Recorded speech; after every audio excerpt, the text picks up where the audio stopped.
Hey you guys, welcome back to the Beauty Business Babes podcast. If you are on YouTube, hello. Make sure you subscribe to the channel. And if you guys are watching or listening, I should say, on the Beauty Business Babes podcast, hello and welcome. I love you guys long time.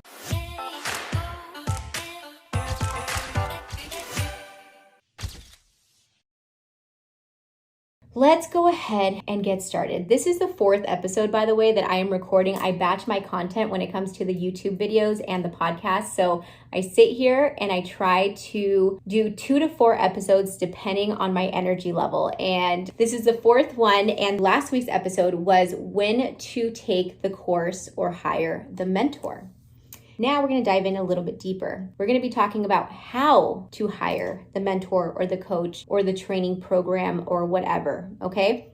So the first thing that I want you to do is identify your main problems in your business that you feel like you need to learn in order to get to that next level in your business. I don't want you to be surface level on this. I want you to take the time to really think about what you need to learn in order to grow. And that could be as specific as learning how to do newsletter marketing. It can be as specific as learning another technique within your services. It can be something like accounting or bookkeeping or whatever you feel like is holding you back from getting to that next level. Okay, so be as specific as possible because getting new clients I think is great, but maybe even going in a little bit deeper, like getting new clients for lashes or getting new clients for a brand new salon or something of the sort. So being specific is really going to help you get the right training program for you because there are a ton of programs out there that are going to promise you all of the things. However, I want you to be aware that you need to have clarity first and foremost before you go into buying the training program or hiring the coach, because if you don't have clarity, then the person that's on the receiving end of that or the person that you're going to be interviewing as the coach or whatever may not fully understand exactly how to help you. So identifying your main business problem. Now, I would also ask myself when thinking about this, is this genuinely something that I need to learn in order to grow my business? Or would I be better off hiring somebody now or in the future to do this for me? So one thing that pops up for me is Facebook ads. I hate Facebook ads, not because of the results, but because it does take a lot of time. There's a lot of glitches, there's technical stuff. It is not an easy thing to do. At least it wasn't when I tried. So when I tried doing this, I just couldn't get it. I asked for help. I got all kinds of videos and even paid programs, YouTube. I had somebody come to me to teach me. I could not figure this out. And I am a pretty techie-ish person. I am pretty good with tech, but this is one thing that I could not figure out. So if I would have just asked myself, is this something I'm really willing and able to take on? Do I have the time, energy, and want to figure this out? If the answer is yes, then yes, find a coach, a mentor, or an online program that will be willing to help you out with that specific need. But if it's something that you're like, nope, I don't want to do that. I am too busy. I want to focus on something else. Hire somebody. That is one mistake that I made in the very beginning of my journey was taking all the courses, trying to figure out all the things. When in reality, what I really needed was a team. I needed to grow a team. I would have saved so much money and gained so much money when I first started had I invested in a team. My mindset wasn't right about this. My mindset was, this is a cost. I don't want to pay $500 for somebody to do this for me every single month.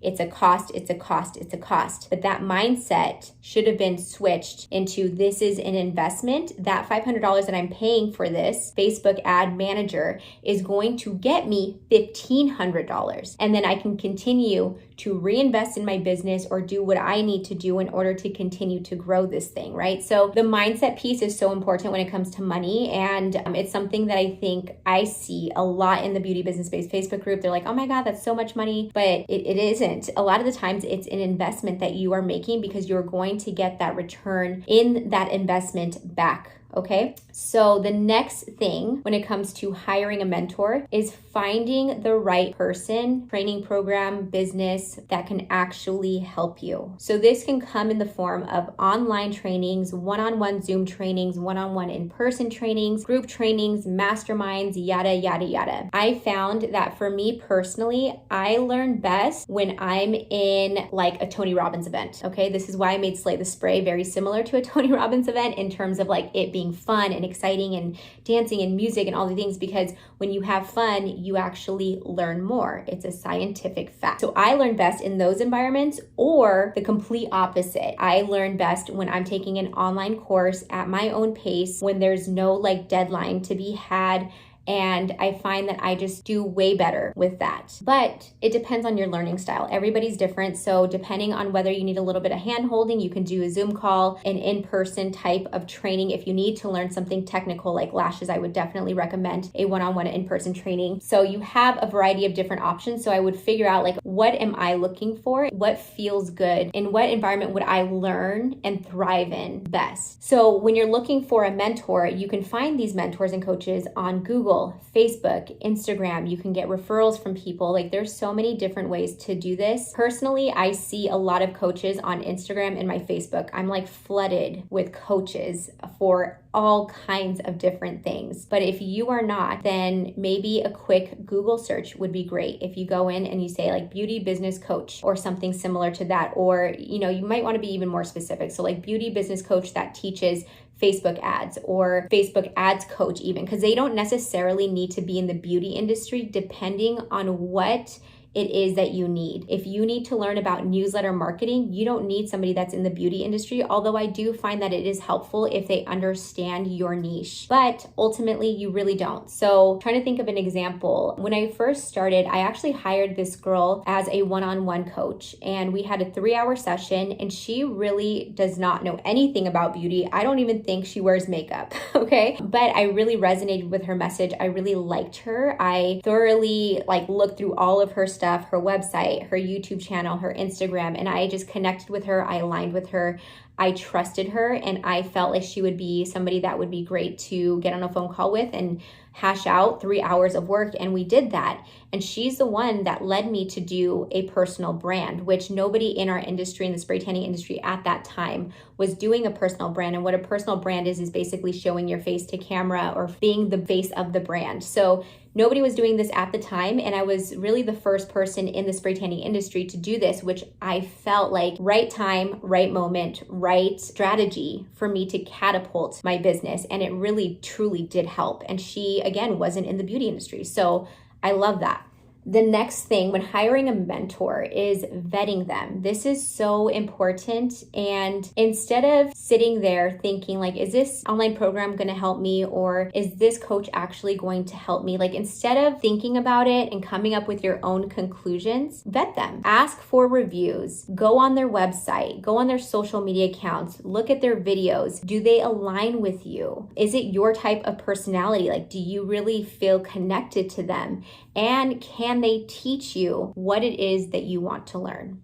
The next thing, and this kind of ties into the vetting process, is getting on the phone with them. Get on the phone with them, email them. I really do feel like I connect better when I'm talking to somebody on the phone. Now, if they're a bigger mentor, a bigger coach, they're probably not going to be the ones that are on the phone with you, but at least you can get a feel for the company, what they're going to be offering you. Get the curriculum. This is so important, you guys. If you are unsure about a program, get the curriculum. They can actually give you the titles of each module and give you an idea of how everything is set up. One thing that I want to mention really quick is that I get overwhelmed when there's too much content. And this was my mistake when I think about hiring a coach and an online training program back in the day. Figured out it was actually $6,000. $6,000 for this course. And I didn't really have that type of money back then, but I decided that, I was going to do this. And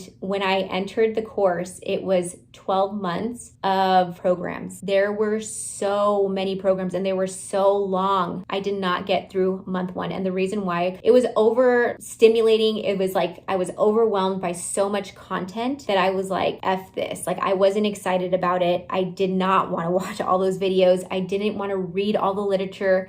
I was like, no, I am way not doing this ever again. So ever since then, I learned my lesson. And what I started doing was actually doing more of a vetting process, making sure that I was getting on the phone with them, getting the curriculum, asking them how long all the modules were, asking them what information I was going to get, making sure that I had lifetime access was a huge thing for me, making sure that they had ongoing support in case I had any types of questions or anything like that, asking them the questions that may be a little bit uncomfortable too, like how many people have, gotten refunds from this or requested refunds, or how many people have canceled before, or how many like negative reviews or feedback have you gotten. And I think what happens here is that the potential to lie is there for sure. But I also think when you ask those questions, it kind of catches them off guard a little bit. And you can kind of tell by their response whether or not that is something that has happened in the past, at least from my experience. So asking the tough questions, and you don't have to be rude about it, right? Maybe something like, hey, have you had any refunds in the past, or have you had any requests for refunds? I'm just trying to make sure that this is a right fit, because I don't want to invest $5,000 in this course if it's really not a good fit for either one of us, because you're interviewing them as much as they're interviewing you. It goes both ways, because as a coach myself, as a mentor, as somebody who has online training programs and all these things, I can usually tell on the phone, especially, or even in email a lot of the times, whether or not this person is a good fit for our program. I don't want to work with people who are extremely like scared and like, oh my God, because typically those are the people that are going to ask for refunds immediately after. And I just don't want to deal with all of that. I want to find aligned clients. I want to find people who align with our program and our mission to help them grow or start their spray tanning business. So I'm very particular about who I work with as a coach. And I think any good coach is going to have that same feel and want to find appropriate type of person to be in their course, because they don't want to have problems later down the road where you're asking for refunds or giving nasty reviews or not taking responsibility for your own actions, So don't feel bad about you asking the right questions too. All right. So ask the hard questions, make sure that this is aligned for you. If you feel like, wow, I'm excited, but I am scared too, that is probably a really, really good sign. I always say that anytime you're doing something new and stepping out of your comfort zone, those are the feelings that you're going to feel. You're going to feel scared, but you're also going to feel really freaking excited. I mean, whenever I invest in myself, like especially the higher ticket cost programs, I'm like, hell yes, this is going to change my business and my life. I'm living proof that investing in yourself is really worth it if you take it seriously. And like I said, I'm not perfect. I've had the wrong training programs for me, but overall, it's always been a learning lesson, or it's been something that I take full responsibility for. And I learned and I grew from every single one of those experiences, even the $6,000 one, even the $6,000 one that I didn't get through month one with. I still learned something, and that was very valuable for my decision making in the future. I hope that helps you guys. I love you guys long time. If you need anything from me, you let me know. You know where to find me at @IM_Kellyanne on Instagram. I'll see you guys later.